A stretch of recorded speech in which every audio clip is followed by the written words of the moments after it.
Well, welcome everybody to New York Sports WickerMedia. I'm Watsu K99. Thank you as always for taking the time to join me for these videos. I just decided on the whim. This is a complete whim, complete random thought that I would do a live reaction to the Royal Rumble show, which just ended about 6 minutes ago. I didn't plan to do this, but I just thought, what the heck? I thought about recording a results video, but it didn't seem right, and I just thought, what the heck? Let's go live right now. Let's do a special Saturday night show, and let's react to everything that happened in Riyadh, Saudi Arabia. So I'm just going to give you my thoughts on what happened. I hope we'll get some people dropping by here in the chat. Feel free to leave a comment. If you got any thoughts, you have any questions, anything at all, leave them right there in the chat. Of course, please like, please subscribe, all that good stuff. All right. So I'm going to get into this show right now. First thing I want to say, the show is in Riyadh, Saudi Arabia. When that announcement was initially made, a lot of people were not very happy about it. And the stadium was constructed basically inside of 1 month. And the biggest criticism I would have is those LED lights on every seat, terrible. They got to go. They absolutely have to go. It made it look like half the seats were not even occupied. It just, that part, it was a bad look. It looked like the stadium was half empty, if I'm being honest. I will give the WWE credit for having a unique set, having some buildings. You know, for so long, it felt like all the WWE would do as far as event sets go is they come up with a great one for WrestleMania, and that would be the absolute end of it. That would be the end of it. And I never, ever liked that. I wanted them, at least for the big four, for Royal Rumble, WrestleMania, SummerSlam, Survivor Series.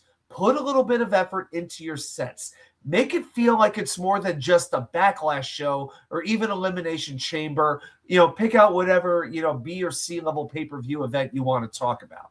So with the buildings on there, it reminded me a little bit of WrestleMania 20 at Madison Square Garden, which had the New York skyline. I thought that was really, really cool. See, really cool. Oh, we got the great Nick Teodoro here, who has his own channel. If you're a wrestling fan, you definitely want to check him out. Check out his show, subscribe to it. He is not a fan of Roman winning. Okay. I can understand that, but yeah, we're going to get into every match here tonight. No doubt about it. I got to be honest, I don't have a huge problem with it. I really, really don't. Put it this way. Roman better be around for the foreseeable future. If Roman's not around for a long time to come, then I got an issue with it. But considering Roman hasn't won a Rumble in, 11 years, I don't have a tremendous problem with him winning this one. Now, I'll talk about the predictions that I made, what I got right, what I got wrong, all of that. So let's get into this show that happened today. The Women's Royal Rumble. Now, look, I don't want to get into the details of the customs in Saudi Arabia and how women are regarded, all of that. I know women need to cover up everything that is not a face or a hand, but this was ridiculous. So many of these women look the same. They look like space robots, just in different colors. It was ridiculous. So Charlotte Flair comes out at number 1, and I said, wow, okay, they're going to make Charlotte be in the ring for a long time. Makes sense. And as soon as she was coming down the ring, I thought to myself, watch Alexa Bliss be number 2. Watch Alexa be number 2, and sure enough, she was, and that was perfect. The 2 tag team partners, the allies of convenience, the only reason to think that the initials AOC are actually redeemable, the 2 of them are in the ring, and they don't really fight. They sort of tease it, but it's like they got this perfect frenemies vibe going, and I'm glad it didn't turn into a huge issue. Well, at least not at first, as we would find out later. So number 3 is Kiana James. She had a great run. She was in the match for a good half an hour, and I was very happy. I actually am a fan of Kiana James. I would like them to do more with her than just be the sidekick to Julia. I think she's got more to give, and she was there for a while. Nia Jax in at number 4. So now you have your size, you have your power, you have your pure heel, and usually Nia gets the late entries into the Rumble. So the earliest she had ever been in the Rumble before was number 19, which makes sense. She brings the power. You want her to be a threat to win, but you don't want her in the ring for an hour. So she goes in at number 4. Then comes Ivy Nile at 5, Lola Vice at 6. Lola Vice came in, and it was Spin Kick City is what this was. And those hips did not lie, boys. I can tell you that much. So I think it was about 12, 13, 14 spin kicks. I mean, it was non-stop, but it was very cool to see her in that position. So one of the more impressive spots was that Kiana, with her pure straight, got a Samoa drop in on Nia Jax. Very impressive. Number 7 was Candice LeRae. And when Candice came out, it just hit me at that moment. The music, entrance music in WWE is definitely suffering. It's not as good as it used to be. And one of the biggest problems is there's so few songs that are absolutely distinctive outside of your top superstars. Like Rhea Ripley comes out, you know who it is. You know, Randy Orton comes out, you know exactly who it is. Cody Rhodes, same thing. But for a lot of the mid-card, lower-card NXT people, it's like you get an immediate guitar riff, you get a or whatever it is, and it doesn't really stand out. Like one of the keys to a great theme music to me, to a great entrance theme, as soon as I hear it, I want to know who it is. And with so many of these women, they just blended right into one another. We need a little more creativity with that. Number 8 was Jordynne Grace. Now, at this point, there have been no eliminations in the first 15 minutes of this match. So Jordynne eliminates Candice and Lola at the same time. She eliminates Ivy Nile right afterwards. And then Charlotte comes in. She eliminates both Nia and accidentally Alexa Bliss as well. And then you get Alexa sitting right there in the aisleway with sort of look of disbelief at Charlotte, teasing a little bit of tension between the two allies of convenience. Personally, I like seeing the two of them together. It's made Charlotte as likable as she has ever been. I think the pairing works. I don't want to see it end. It's just one thing. I don't want to see it end in a blood feud. I just don't want to see it, but they teased it just a little bit. And as soon as the two of them go out, number 9, the man has come around. It's Becky Lynch, and it's not just her saying she's the greatest wrestler in the world. Sports Illustrated said it actually put that on the screen, which that was hysterical. And you got a few minutes of nostalgia with Charlotte and Becky going at it. Number 10, Sol Ruca. She's amazing. She is such a great athlete. She looks like she just belongs on the main roster. Her athleticism, her smile, her charisma, it is there. I'm not a fan of the arm tattoo, but this worked out well because she was covered up anyway. It's just like, I'll take regrettable ink for $500, Alex. I just don't see the need for that particular tattoo. But Sol was there. She looked great. Number 11, Roxanne Perez. Number 12, Maxine Dupree. Number 13 was Natty, not Natalia, but Natty. And Maxine and Natty have a huge rivalry at this point, and they went at it for a little bit. Becky eliminates Maxine quite quickly. I was surprised. I thought Maxine would get a little more time. And Natty promptly eliminates Becky. Big surprise. Becky Lynch did not even last 10 minutes in this match.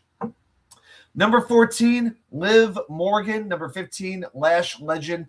2 women who would play pivotal roles in this Royal Rumble as it would turn out. Lash eliminates Jordan. Number 16 was Zelina Vega, who came out with wings that looked like antlers. For a second, I thought it was Valhalla making a comeback with the War Raiders. You know, that looked interesting. Number 17, Big Sexy herself, Raquel Rodriguez. She takes out Kiana James, and credit to Kiana, lasting nearly a half hour in this Royal Rumble. Number 18, Chelsea Green. And you know Chelsea's always good for a good entertainment spot, for a good moment for comedy.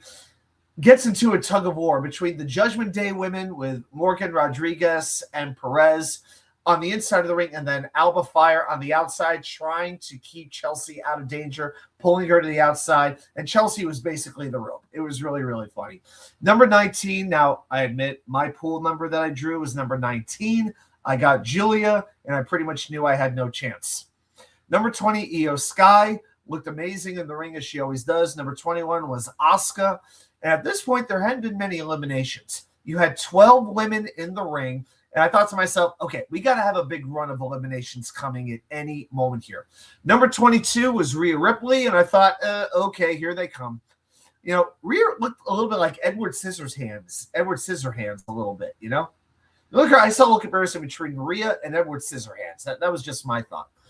And pretty quickly, she tosses out Zelina. She takes a vicious knee from Julia. And at one point, Rhea and Chelsea, they give the salute to each other, which was really cute. That lasted 5 seconds. Rhea takes her down. Out goes Chelsea. And then I thought one of the best eliminations of the Royal Rumble. Roxanne comes in, tries to do the pop rocks, basically a sunset flip power bomb to Rhea. Rhea's a lot bigger than Roxanne is, and Rhea counters it with a razor's edge, tosses Rox to the outside for a devastating elimination. Number 23 was Bayley, and then at one point she tried to knock Soul out. She takes Soul out to where both of her hands hit the floor. This is, again, another example of Soul's amazing athleticism.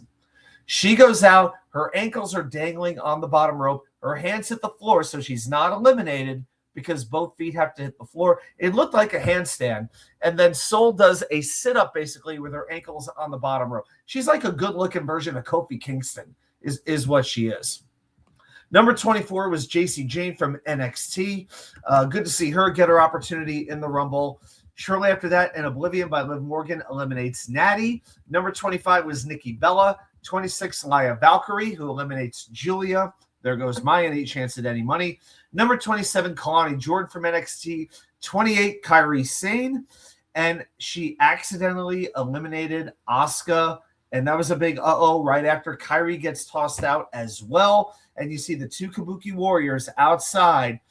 And Asuka has been brutal on Kairi for months now, months and months. You know, with the infamous scream with the with that scream. And when Kairi was on the floor and Asuka slowly turns her head ominously, and she sees Kairi there, you could tell Kairi had hell to pay coming up. And that is going to be a slow burn for the eventual implosion of the Kabuki Warriors. I can't wait for Kairi to, pardon the phrase, but grow a pair and just beat the living crap out of Asuka. Number 29 was Brie Bella. So we get the reunion of the Bella twins. We get the Brie mode, one of the most annoying entrance themes in WWE. I got to give her credit. Huge reaction for Brie Bella. There was no way around it. We got to see the yes kicks made famous by her husband, maybe the best technical wrestler of all time, and Bryan Danielson. And number 30 was Tiffany Stratton, making her first appearance since she lost the women's title to Jade Cargill. So no Bianca Belair in this match. And it was really disappointing because I thought Bianca would return and win. I thought setting up the match between her and Jade Cargill was a natural fit for WrestleMania, but that finger injury, that nerve damage has obviously not recovered, as she did not make an appearance in this Royal Rumble. And at this point, I'm worried when we're going to see her again. We have not seen Bianca since WrestleMania, and I'm concerned about where she is right now in her career. So at this point, after the number 30 entry gets into the ring, we've got 14 women still left. Charlotte and Tiffy go at it. The less said about that feud from 2025, the better. The Bellas get Bayley and Lyra in a pair of head scissors and eliminate them both. JC eliminates Kalani. Soul hits her Soul Snatcher on JC Jane before sending her out. And then Lash Legend. This is where Lash Legend took over. She eliminates both Bellas to huge heat.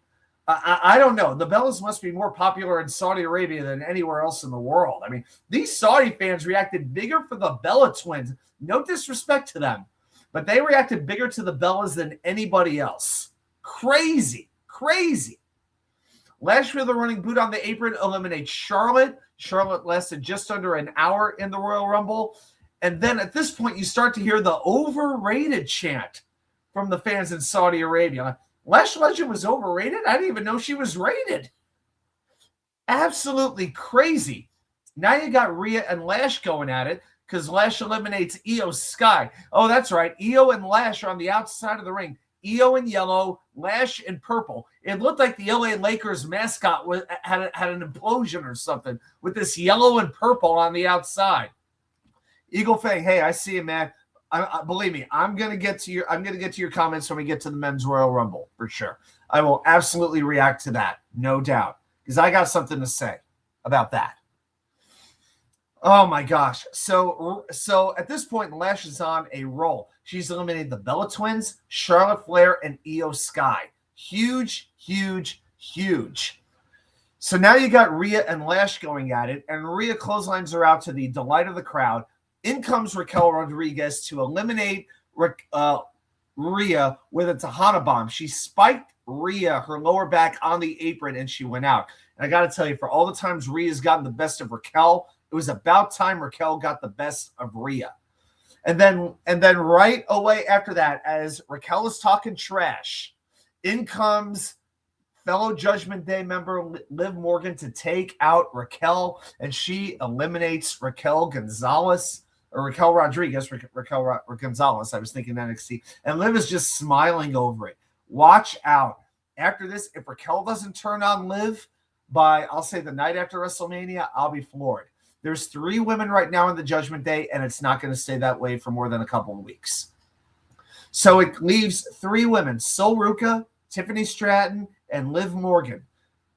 The double soul snatcher that Sol Ruca hit was absolutely beautiful. Eventually, you get all 3 women on the apron. Sol goes for her 3rd soul snatcher of the match.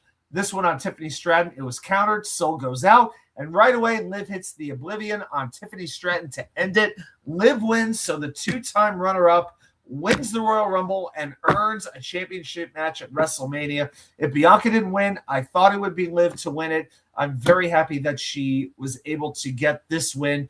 It's like Michael Cole said, always the bridesmaid, never the bride. She is the bride in this case, and she has very well earned it. I thought it was a decent Women's Royal Rumble match, especially towards the last 10, 15 minutes of it.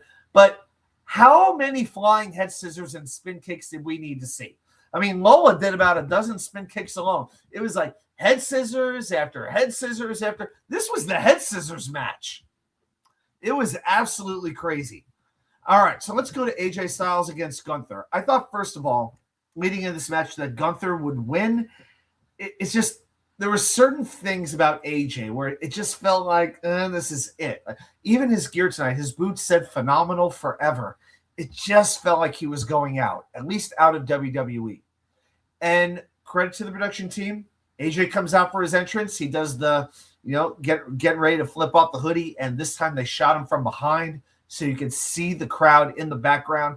And AJ is just a dark silhouette. Very cool visual.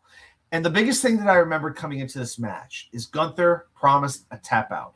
The way he made John Cena tap out like a little bitch, he was going to do the same thing to AJ Styles. So a very competitive back and forth match. They each counter a powerbomb. AJ gets the powerbomb for a count of 2. A springboard 450 into the Styles Clash. Gunther kicks out. Holding his arm up in the air may not have been the best idea for AJ Styles.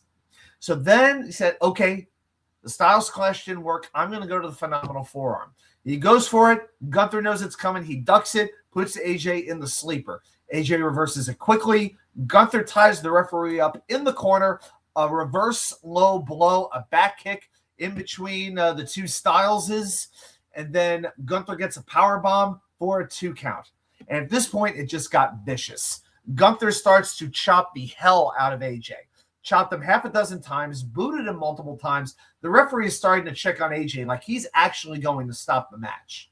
Like that would actually happen. Can you imagine in a match where AJ Styles' career is on the line if it ended by referee stoppage? That might be the most inexcusable finish in the history of WWE. And that's saying a lot. Gunther comes right back in. 6 more chops. Quick break. Referee calls for the break. Comes back in. 4 more chops. And these chops are echoing off the walls of the stadium. Then brings him in, hits a hard lariat. This was watching a Kenta Kobashi match in New Japan Pro Wrestling. Chop, chop, chop, chop, lariat. Whew. It was vicious. But AJ fights his way back up, gets 2 chops. AJ comes back, forearms, chops. He goes for the phenomenal forearm, but Gunther's too close to the ropes. He knocks him off, gets AJ into the electric chair on his shoulders, drops him down in front of him, locks in the sleeper, and it feels about over. AJ comes back. Gunther goes for the elbows, for the Nigel McGuinness-style elbows, back into the sleeper, lays out. AJ is fighting for the ropes, and now he's got him in sort of a camel clutch position where AJ is on his hands and knees, and Gunther's locking in the sleeper. And this, I thought, was one of the best moments of the match. AJ's reaching out, and Gunther kicks AJ's arm backward behind him. This reminded me of Sasha Banks and Bayley back at the NXT TakeOver show in Brooklyn. that kickback meant everything. That was smart wrestling. Absolute smart wrestling by Gunther. All the credit to him for that.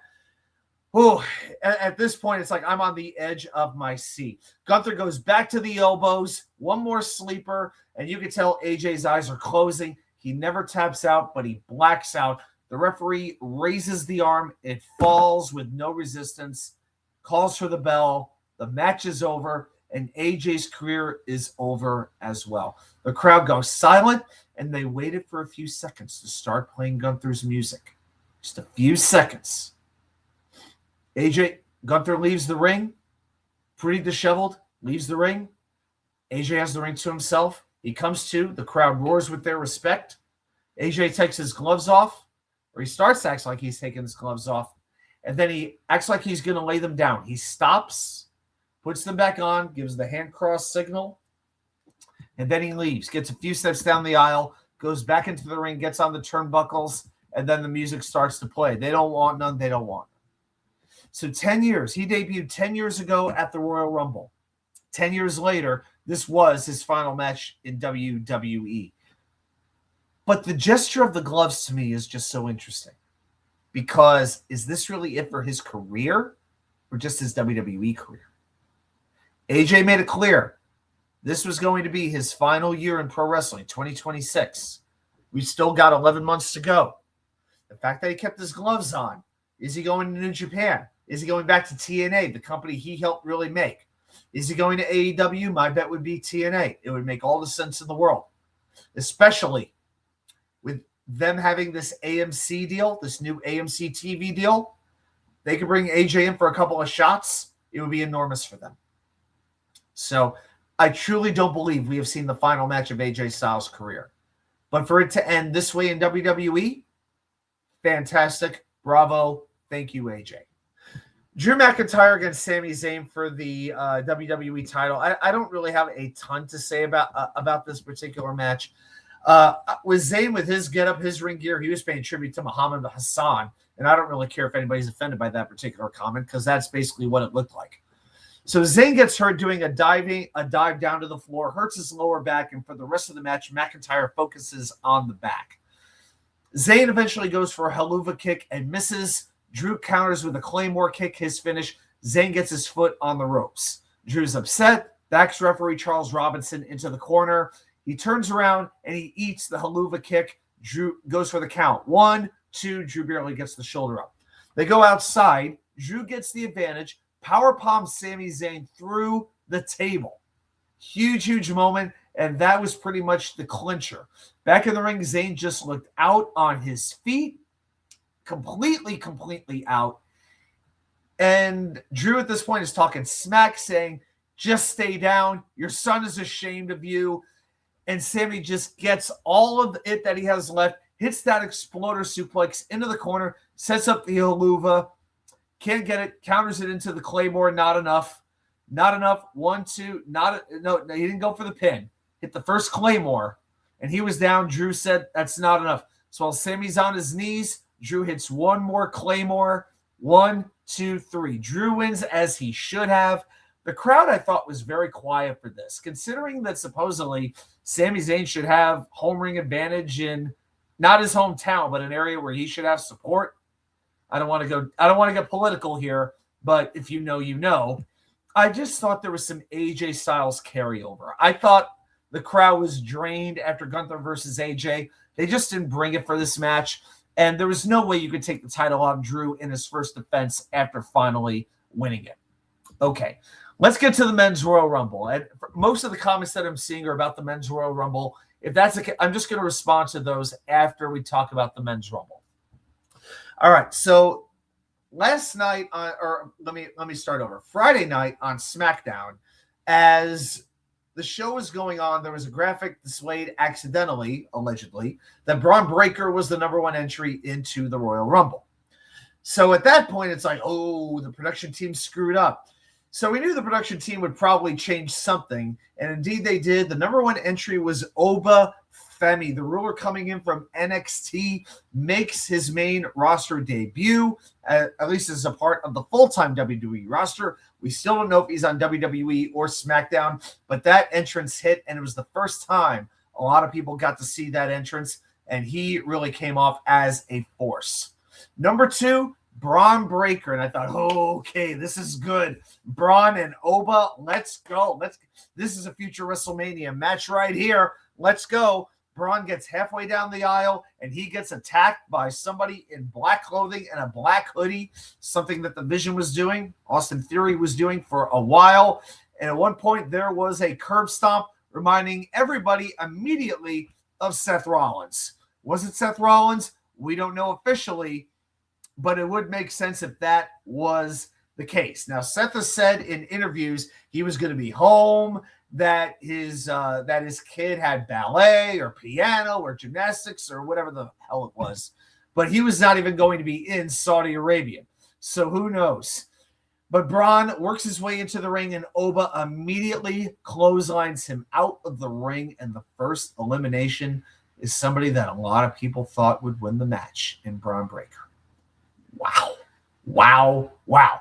Number 3, Solo Sikoa, somebody that nobody picked to win the Royal Rumble. Number 4, Rey Mysterio, 20 years since he won the Royal Rumble. Number 5 was Rusev. He was out in just under 2 minutes. It was, I guess this Rumble did not happen on Rusev Day. Solo goes out right after, both eliminations by Oba Femi. Then Rey works over Oba, gets him in position for the 619. Oba shakes it off, forearms Rey out of the ring as he's going for a springboard, and that's 3 quick eliminations by Oba Femi. Now this one I'm thinking, where's Brock Lesnar? Where's Brock Lesnar? We need the Oba-Brock showdown. We need it at some point. Number 6 was Matt Cardona. Always ready? Well, he wasn't ready for Oba. Oba eliminates Cardona in about a minute. That's 5 eliminations. Number 7, Damian Priest. Number 8, Javon Evans. He likes to bounce a lot, and he bounced around that ring extensively. Number 9, Mr. Iguana, sort of the comedy spot. They didn't use R-Truth this year, so instead it was Mr. Iguana, and he finds himself right in between Damian Priest and Oba Femi, works his way through it. Eventually, Priest isolates Iguana, does a double choke slam between Mr. Iguana in one hand and the Iguana in another hand. So funny little moment. Number 10 is Trick Williams. Whoop that trick. The Lemon Pepper Steppers. I can't tell you that I'm a part of that club. I don't know. But he keeps his white fur coat on as he gets in the ring, which is pretty funny. Eliminates Iguana. And then you have Trick Williams, Javon Evans, and Oba Femi facing off with each other. It's like a 3-way NXT face-off. That was very cool. Number 11, we get a little star quality. Cody Rhodes comes in. And after that, it felt like only about a minute between numbers 11 and 12. Number 12, El Grande Americano. Number 13, it said El Grande Americano de Original, which, of course, was Chad Gable. Great to see Chad Gable back. And the crowd was just quiet. Chad eliminates, we'll put it this, Original meets El Imposter. Let's put it that way. Anyway, great to see Chad Gable back. Hopefully he gets a decent feud. I doubt he will going into WrestleMania, but I got a feeling we'll get 2 El Grande Americanos over the next month or 2. So Trick Williams then eliminates Chad Gable. Cody Rhodes eliminates Trick Williams. Then comes number 14, and on the screen, I didn't recognize the music. It said Powerhouse Hobbs. And now I'm not somebody who really watches AEW, but I certainly knew the name. And it fades out, and in comes Royce Keys, which is the new name for Powerhouse Hobbs. So WWE decides to debut him at the Royal Rumble, not on a Raw or on a SmackDown, but in a situation where he only has a minute or so to show out, but there is still a big audience. Questionable decision. Looked pretty good. He actually did eliminate Damian Priest, which I thought was important. Number 15 was Austin Theory. Number 16, Bronson Reed. So you had 2 members of the Vision back-to-back. An immediate tsunami as Bronson's coming in, hits an immediate tsunami on Javon Evans. Number 17, Ilya Dragunov. I was excited to see him in the ring. I thought he'd bring some good energy to the Rumble. Number 18 was La Parka. If you had La Parka even in the Royal Rumble and you put money on that, God bless you. Okay, I remember the chairman from WCW getting speared by Goldberg and getting his leg broken in the process. But if you were in a Royal Rumble pool and you had number 18, God bless you. Number 19 was my number, and it didn't work out much better. I had Dragon Lee, and I said, I'm glad this shit was free. Number 20, Logan Paul. So now you have all three members of the Vision. They team up to eliminate Royce Keys. Then La Parka goes out right after with a Dragon Lee drop kick. And then Bronson Reed press slams Dragon Lee out right onto La Parka. The Vision is just wreaking havoc at this point. And at this point, I'm thinking to myself, okay, LA Knight has to come back. We haven't seen him in 6 weeks. He has to come back and go after the Vision. And sure enough, at number 21, LA Knight. Perfect timing. The crowd goes nuts. He takes out Theory after ducking a clothesline. He gets Bronson Reed out with a BFT and a clothesline. So I'm feeling pretty good at this point about LA Knight and where he can go. Now you just have Logan Paul left from the Vision. Number 22, it's Brock Lesnar, or should I say braided Brock Lesnar. He got some braids going on right over here. Paul Heyman accompanying him. And immediately we go to Suplex City. He takes basically everybody out with a suplex. And then the heavily anticipated face-off. It's Brock Lesnar. It's Obafemi. The crowd is going insane. They finally decided to wake up from their slumber. The countdown starts. And at this point, I'm thinking, please let it be Kit Wilson. Please let it be Kit Wilson. Let Kit Wilson get in the ring, call each of them toxic, and have them collectively throw him into maybe the fourth row. We didn't get Kit Wilson in at this spot or in the Royal Rumble at all, which, to be honest, I don't understand. I thought Kit Wilson should have been in this Royal Rumble, but we get the next best thing. We get The Miz, and I'm like, all right, The Miz can still get killed. He starts to get in the ring. He gets stared down by Obafemi and Brock Lesnar and immediately backs right out. So Brock eliminates Ilya shortly thereafter. Brock and Oba beat everybody else up. They face off again. In comes number 24. It's Rey Fenix, who, whatever. He wasn't going to do anything in this match. Brock gets the suplexes Oba, delivers the F5 to Rey Fenix. Phoenix goes right out, and then Brock eliminates Oba. So a great run for Obafemi in his debut, and you know it's not the last time that Obafemi will cross paths with Brock Lesnar. Number 25, here's where everything started to slip. Now, I will tell you, I am not a hater of Jey Uso. He's had some good matches. He's had some bad matches. If he's selling merchandise that the fans are into it, I understand the WWE, getting behind him. Okay, he won the Rumble last year. He beat Gunther for the title. Good for him. No problem. He comes in through the crowd, stops to yeet like this, which shouldn't even be fair. And at this point, I'm thinking to myself, who the hell's getting to the ring first? Jey Uso at 25, or whoever number 26 is going to be. Meanwhile, the freaking music is playing, and you got Cody and LA Knight teaming up to double clothesline Brock Lesnar out of the ring. Brock Lesnar gets eliminated, and nobody gave a shit because they're all doing this. Come on! I try not to get too upset about things that happen in WWE. This was terrible. Terrible! He gets in the ring, and of course, he's got to run the shit back, right? He's got to do that. So we start that. We're about to start that, but then all of a sudden, Roman Reigns' music plays. He gets in the ring, so that shut that down. He gets in the ring with Jay, and he said, "You want to run it back? I'll run it back with you." And then Roman shuts it right down with a vicious uppercut, beats the hell out of everybody, spears and eliminates The Miz. So thank you, Roman, for shutting down that bit of comedy that we did not need. Number 27, Jacob Fatu, an amazing Samoan drop on Javon Evans. He must have gone 8-9 feet, I don't know, 12 feet in the air. I don't know how high, but Jacob shot him up and delivered an amazing Samoan drop. Number 28 was Penta. Usually he's in red, white, and black. This time he was in green and black. He looked like Delirious from the Ring of Honor days. So at this point, I know there's 2 entries left. I know Randy Orton is coming, but there's one more. I had names in mind, but nobody has a lock. I thought maybe Finn Balor might sneak his way in, but I know it's Randy, but I'm not sure who else. So at this point, Cody Rhodes hits a disaster kick to LA Knight, who's on the outside of the ring on the apron, and eliminates him. Terrible. Absolutely terrible. I really wanted LA Knight to make a good run. I thought he had a chance to maybe win this, and they have Cody Rhodes eliminate him. Very disappointing. Number 29 was Randy Orton, and then number 30 was Gunther. And I'm like, that's right. He was still in the Rumble. That's right. But I never really thought they would have Gunther retire AJ and win the Royal Rumble. So at this point, you have 9 men in the ring. Randy Orton with a great RKO on Javon Evans eliminates him. Great run by Javon Evans. Then Gunther eliminates Penta.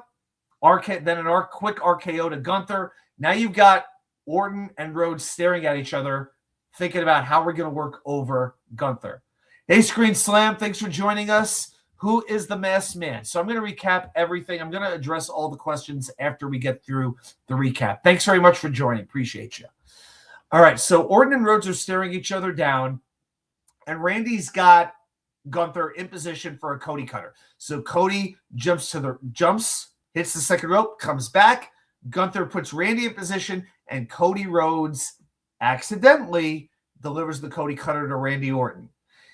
That is going to plant another seed for later. We saw a couple seeds planted for some tension, whether it was the Kabuki Warriors, whether it was the Judgment Day, and now the 2 former members of Legacy who are actually going to be allowed to wrestle in the near future.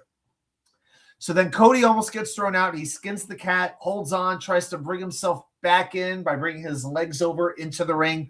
That spot's called Skin the Cat. And out of nowhere, here comes Drew McIntyre with a Claymore to eliminate Cody. You know, Cody been getting some boos as of late. I think they did a move like this to try to ensure that Cody would still get some sympathy. Because WWE, they ain't ready to turn Cody Rhodes heel just yet.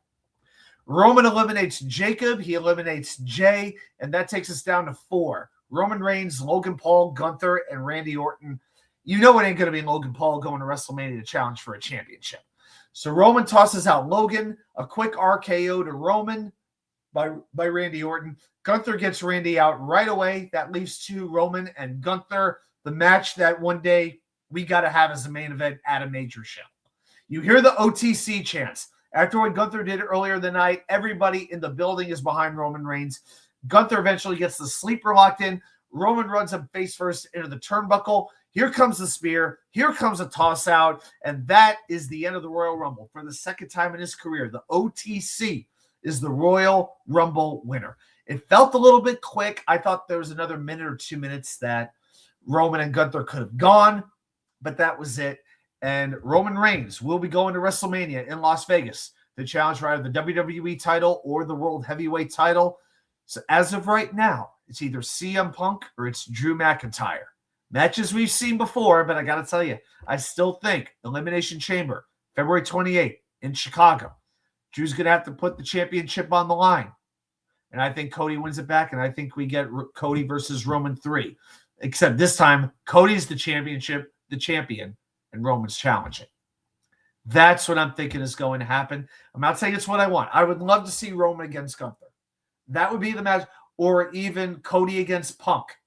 Those are the 2 matches I would want to see. I just don't think that's what's going to happen. But my prediction was Roman and Bianca, with Liv as my second. So you could say I got the predictions right. I'm good with Roman winning. But like I said at the very top of the show, I want to see Roman here all the way through WrestleMania. He's had enough time off. He's got to be here all the way through WrestleMania, building up whatever match he's going to have.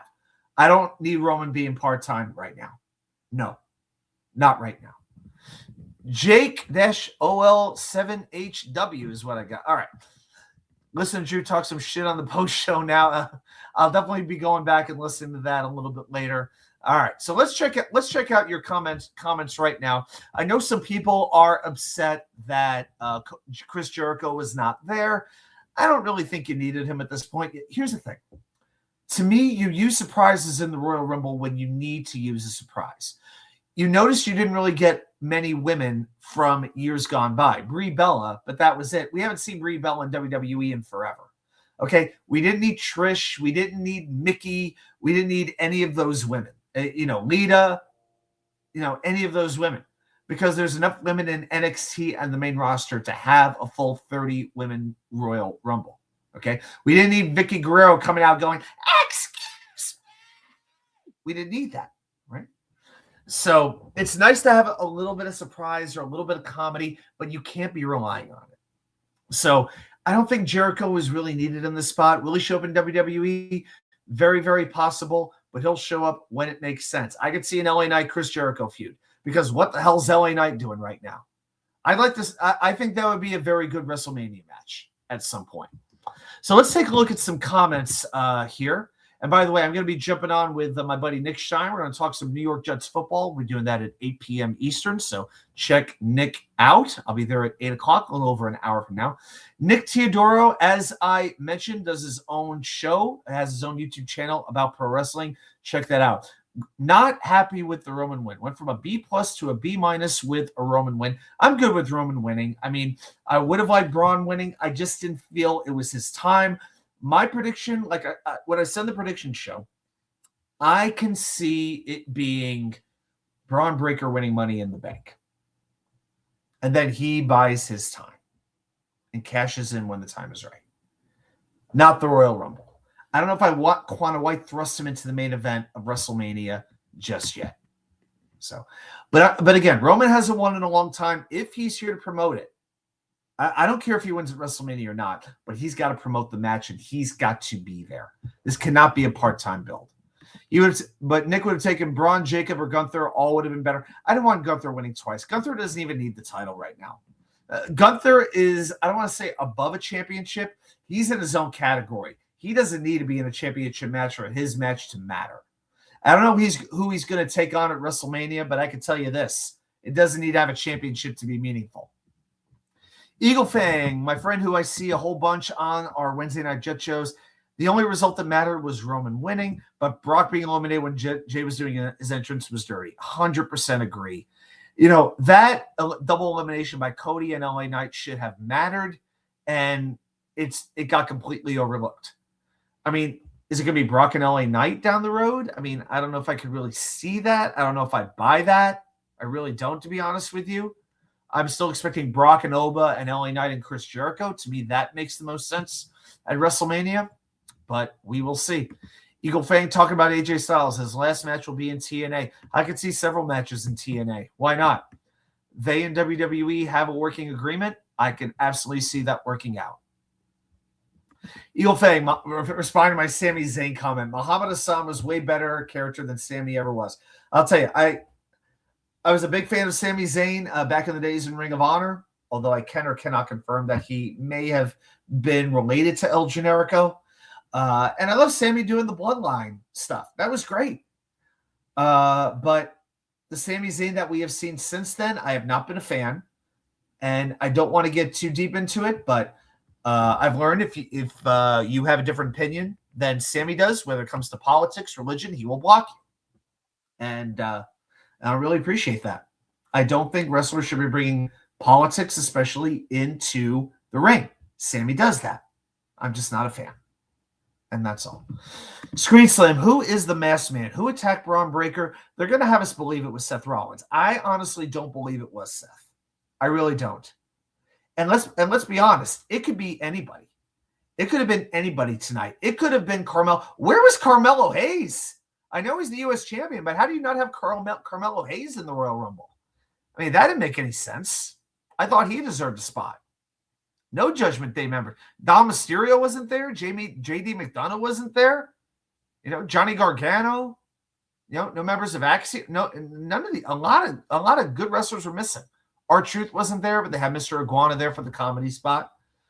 So I think eventually they will say it was Seth, but in reality, it may not have been Seth. All right, and Jake is guessing Punk and Reigns, Drew and Cody. I don't. All right, so I can get with Punk and Reigns, even though they were in the ring at last year's WrestleMania. It wasn't one-on-one, so I'm okay with that. Drew versus Cody, we've already seen it. We've seen it so many times in the last 6 months. I don't need to see it again. There would have to be some kind of stipulation. Now, if you were to do Drew and Cody and throw in Jacob Fatu and make it a three-way dance, that I could get behind. Because I would like to see Jacob get that opportunity. But Drew and Cody again at WrestleMania, when we've seen it so many times, what's going to make this special? I just can't get behind it. I can't. And as far as the women go, So right now you have the current champions are Jade Cargill and Stephanie Vaquer. I could see Liv against Stephanie. I think that makes sense. And then who does Jade work with? I got to tell you, it should be Bianca, but who knows what the status of Bianca's health is. Like I said, we have not seen Bianca since WrestleMania. There was nerve damage in that finger, and you can't rehab nerve damage. It's like you have to wait for the nerve to begin healing by itself sometimes. And I'm sure she's frustrated. I'm sure WWE is frustrated, but I was very surprised to not see her in the Royal Rumble tonight. But the fact that she's not there, it's hard to imagine she's going to be there at WrestleMania. And if she's not, then to me, the match you do is Charlotte against Jade. I'm not telling you that's the best match, but I think that's about as marquee match as we're going to get. I don't love it. I don't think it's going to be great. But it's if you don't have Bianca Jade, what is the marquee women's match you're going to build to over the next 2 months to get to WrestleMania? There isn't necessarily one that really, really sticks out. I mean, Rhea versus Jade. I mean, so many of the top women are in tag teams. Rhea and Io are in a tag team together. Charlotte and Alexa are in a tag team together. Do you have those two teams go at it for the women's tag titles? Is that what you do? I mean, it's like the women's tag titles mean more than the men's tag titles. Because it's for any one of the four of them to challenge for one of the women's singles titles, it's almost as if they have to break out of the tag team. So the WWE is in a very interesting situation as far as their women go. What are they going to build toward? I can see some clear direction with the men. With the women, it's more complicated. So that is what I'm looking at right now. Christopher, your name is Christopher. Yeah, I caught that by your username. Welcome, Christopher. I'm glad you're here. Thanks very much. Yeah, please like and subscribe. Appreciate it very, very much. Going back to Jake, I was glad they gave LA Knight some good spots. God knows they'll never let him actually win. I know. I'm disappointed. I'm glad he got his U.S. title reign. When he was feuding with Nakamura. That was fine. But I don't think he's had an actual shot at the title since that one match against Roman shortly before Roman dropped it to Cody, right? In Saudi Arabia, I think that match was. I'm pretty sure. But Knight did eliminate two members of the Vision, and he helped to eliminate Brock Lesnar. So that is good. But it really feels like LA Knight is only going to get to this level. He's never going to get past here. You can compare him to a whole lot of people over the years, guys who you thought should have been champions, but never world champions, but never quite got to that level. I would like to see it happen. I just don't know if it's going to happen at this point. But yeah, for Cody to eliminate him just as quickly as unceremoniously as he did, that was very disappointing. I really hoped LA Knight would make it until the end.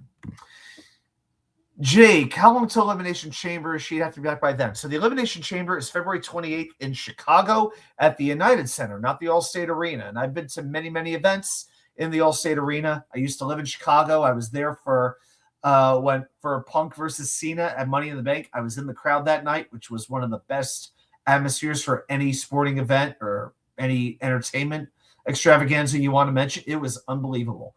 One of the highlights was, which show was it? It was where Randy beat Sheamus, I think, an Elimination Chamber or something like that. Not Elimination Chamber, but it was an event where Randy beat Sheamus for the title, beat out a couple other guys as well. I was there too. It was when Daniel Bryan beat The Miz. I had front row seats right behind Justin Roberts for that show in Chicago. But Bryan beat The Miz for the U.S. title. Big Show beat Punk when Punk he had the mask on, which was pretty funny. I got to see Kane versus The Undertaker. Kane beat Taker that night for the world title. So I still have my chair. I'm actually sitting in it right now. That's right. It was Night of Champions in 2010.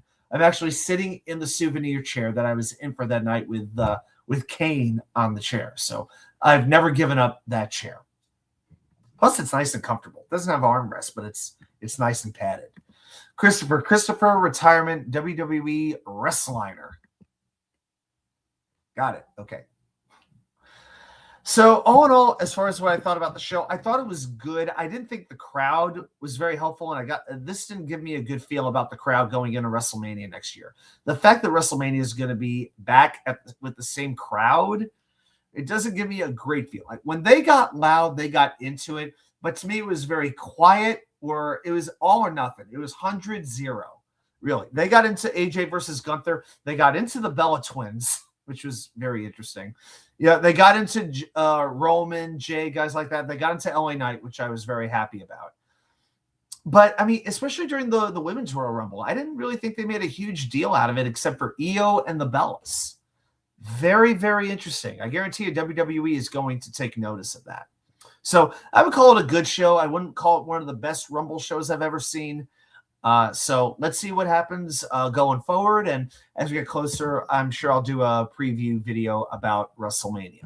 All right, guys, I'll tell you. Oh, and Jake, outside through the Sammy match, I slept through it. I thought it was pretty good. I basically skipped through most of Sammy Drew, to be honest with you, because I started the show about 20 minutes late. I just didn't have any interest in that match. I knew Drew was winning.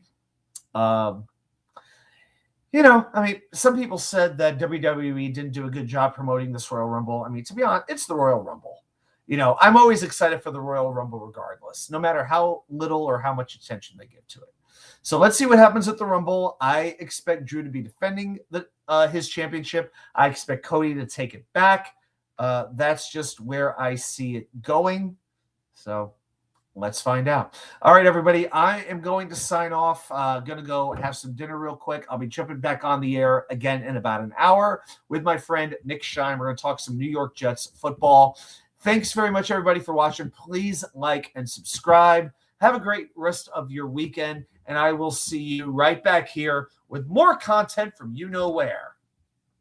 The Wicker Chair. See you later, guys.